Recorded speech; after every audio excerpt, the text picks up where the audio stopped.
आज जवळजवळ 8-9 महिने झाले कुठल्याही प्रकारची परीक्षा ही कधी सुरुवात देखील अजून झालेली नाही. मी आज दुसऱ्यांदा आयुक्तांना भेटायला आलेलो आहे आणि आयुक्त देखील हतबल असल्यासारखे मला वाटतात. माझी विनंती आहे सरकारला की या ज्या रखडलेल्या भरत्या आहेत या तात्काळ घ्याव्यात, नाहीतर या सर्व मुलांना घेऊन ठाणे महानगरपालिकेवर एक मोठा भव्य तरुणांचा मोर्चा काढल्याशिवाय आम्ही शांत बसणार नाही.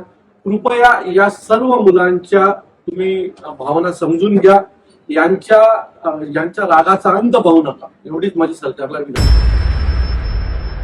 नमस्कार, मी अविनाश जाधव, मनसे ठाणे जिल्हा अध्यक्ष.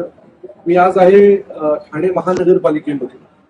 मागील काही दिवसापूर्वी ठाण्यातल्या विविध महानगरपालिकेच्या भरत्या निघाल्या आणि त्यासाठी ठाण्यामध्ये जवळजवळ 1650 लोकांची भरती होती.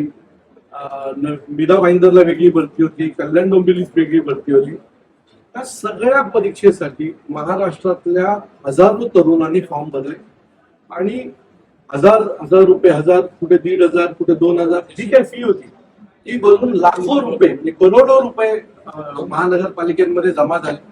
आणि त्याच्यानंतर आज जवळजवळ 8-9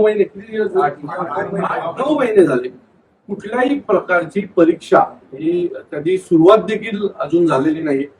मी आज दुसऱ्यांदा आयुक्तांना भेटायला आलेलो आहे आणि आयुक्त देखील हतबल असल्यासारखे मला वाटतात. मुळात जर मीरा भाईंदर पाहाल तर मीरा भाईंदर महानगरपालिकेची जी भरती झाली त्याच्यामध्ये परीक्षा झाल्या आणि तिथल्याच आमदारांनी स्टे घेतला. आता हा स्टे का घेतलाय कळला नाहीये. एक तर कॉन्ट्रॅक्ट सिस्टीम चालू राहावी, कारण बरेचसे कॉन्ट्रॅक्ट सिस्टीम या तिथल्या आमदारांची मुलं, नगरसेवकांची मुलं यांच्या ताब्यात आहेत. त्यांच्यासाठी या भरत्या थांबवल्या जातात का असा प्रश्न माझ्या समोर आहे.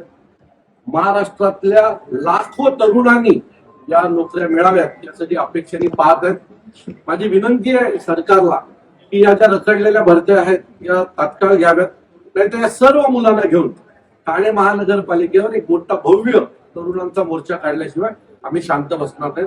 कृपया या सर्व मुलांच्या तुम्ही भावना समजून घ्या, यांच्या रागाचा अंत पाहू नका, एवढीच माझी सरकारला विनंती आहे. धन्यवाद.